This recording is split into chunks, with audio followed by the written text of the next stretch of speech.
Hello everyone, welcome to my channel CSE Pathshala. We were studying about Python for machine learning and data science, and in this tutorial we study about LM plots and swarm plots.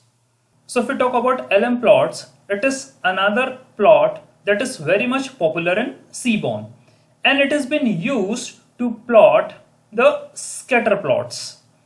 And if we use an built-in data set which has been available in Seaborn, that is Eris dataset, we can plot the relationship between the petal width and petal length. And it has been also used to determine the type of the iris plants, for example, whether it is setosa, whether it is versicolor, or whether it is virginica. So the iris flower dataset is also called as Fisher Iris dataset, and it is a multivariate dataset. This dataset actually consists of 50 samples, and from each of the three species, that is setosa, virginica, and versicolor, we can collect samples. That means here they are available with 50 in number, and four features are measured from each of the sample: the length and the width of the sepals and petals in centimeters. So based on the combination of these four features, Fisher developed a linear discriminant model to distinguish the species from each other. Okay, so on behalf of this Iris dataset, we are going to plot a scatter plot by using LM plots.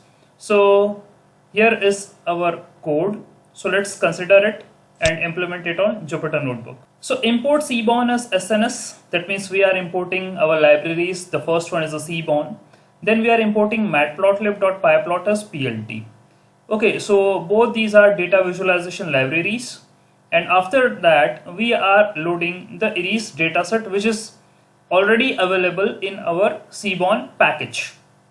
Okay, so we are writing Iris, that is, this is a name of a variable, and we are assigning it to sns.load underscore dataset. So with the help of this method, we can load Iris dataset in the variable, that is Iris, or we can assign its value to it. Then we are plotting the LM plot. So sns.lm plot, here we are taking some arguments in this method. So LM plot is a method, and the arguments are as follows. First is the petal underscore width. Next one is petal underscore length. Okay, so the first argument will goes to x-axis. The second argument will goes to the y-axis during the plotting of the scatter plot. Then we are taking data, that is our CSV file. It's of Iris. Okay, so if you want to have Iris dataset, you can find out the link which I did mention in the previous tutorial also. You can refer to the GitHub link, and there are all the data sets which are available in Seaborn mentioned there. You can download Iris dataset from there in a format of a CSV file and store it in your drive from where your Jupyter Notebook or Python is running. Okay. Now the next thing is hue equal to species. So if we talk about hue, it is representing column or the row. It is having string values, and it represents the variables that define the subsets of the data. So obviously you are taking a data set of Iris. This may comprises of large amount of data, and from this data we are taking a particular column, and that column is named as your species. Okay, so here we are saying that hue is a subset of your data. Then the next is palette. We are taking it as set1. So what does palette means? Palette, it's a name, it's a list, or it's a dictionary. It represents the colors which we are using for different levels of the hue variables. Okay, so here in hue we are having species. So whatever the species been available with their respective colors, we are categorizing them with the help of a palette. Okay, and the next thing is your fit underscore reg, that is regression. So what does this mean? It means that it takes Boolean values. It may be optional also, but if it is true, it estimate and plot a regression model relating to the x and y variables. So obviously if we want to build a regression, that means a relationship between dependent and independent variables in the form of y and x, so obviously we will use regression techniques. So here fit underscore regression will represent that. And the next thing is, in our code we are using scatter underscore kws, that has been assigned the value as s in quotations colon 70. So this represents an additional keyword arguments to pass to plot dot scatter and plt dot plot. We want to get the current polar axis on the current figure. So in order to do that, we are using ax equal to plt dot gca. So gca stands for get the current axis. Okay, so the current axis will be in a form of x and y, and that will be representing your petal width and the petal length. Okay, and the next thing is we need to set the title. So it can be done by ax dot set underscore title, and here we are giving the title name, that is plotting using the arrays data set. And in the next line we want to show the plot, so we are using plt dot show method. So let's save this code and run this code. So here is our plotting using the arrays data set, and on x-axis we are having petal width, y-axis we are having petal length, and this is actually a scatter plot. So we can see the scattering of our data set or the values.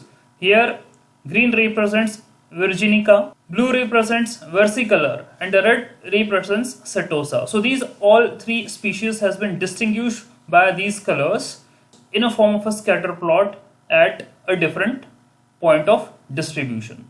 Now the next thing is displaying swarm plots.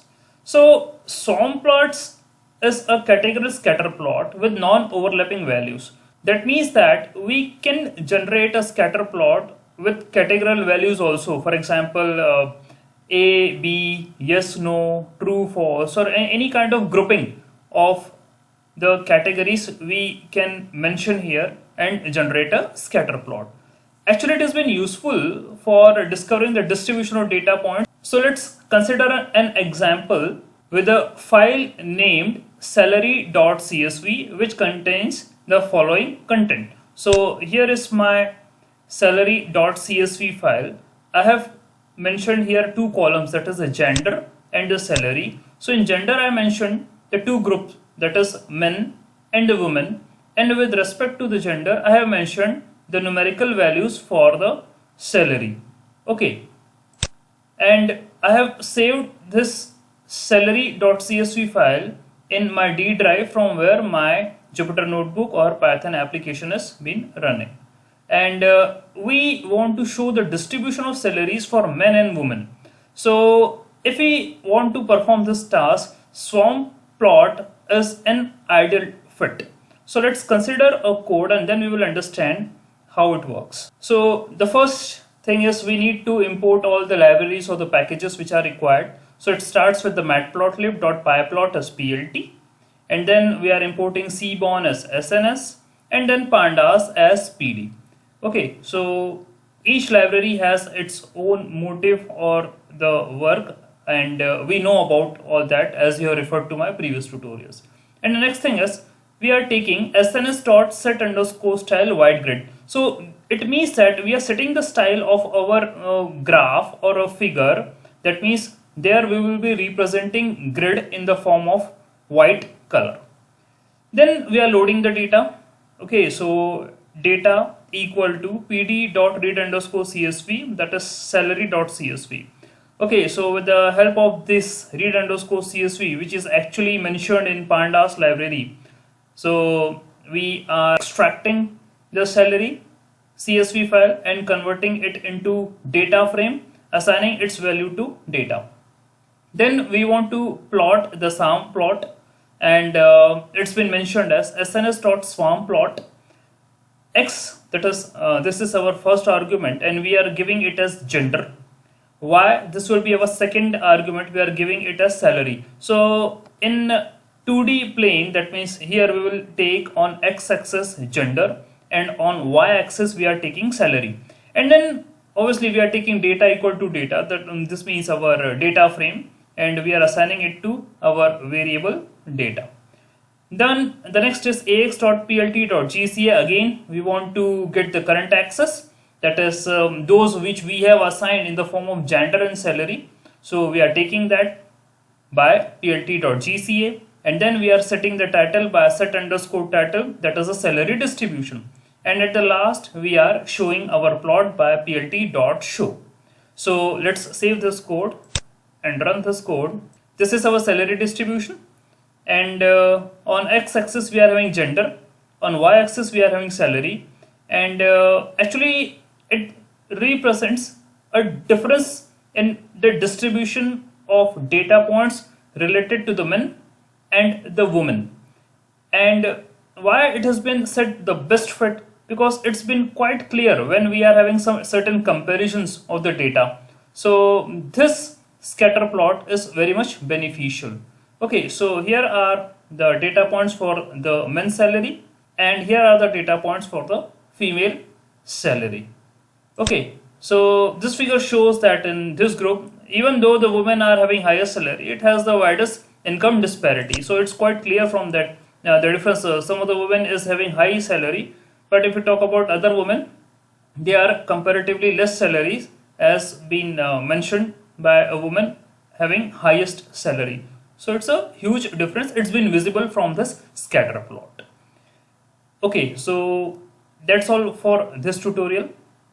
We'll come up with more informative tutorials on Matplotlib and Seaborn. Thanks for watching. Kindly do subscribe to my channel.